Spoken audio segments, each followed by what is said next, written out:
Hi everyone, in front of me I've got Oppo Ace 2 and let me share with you how to reset network preferences on this device.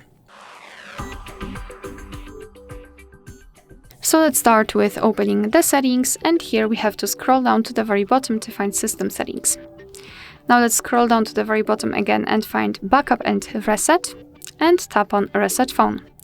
Now we have to tap on reset network settings, which is at the top of the list, and here we have to verify ourselves, so confirm everything with the screen lock, for example, or biometrics, and then tap on reset network settings. And as you can see, we've got this information, which means that we just successfully reset Wi-Fi, Bluetooth and mobile network settings. Alright, so that will be all. Thank you so much for watching. I hope that this video was helpful, and if it was, please hit the subscribe button and leave the thumbs up.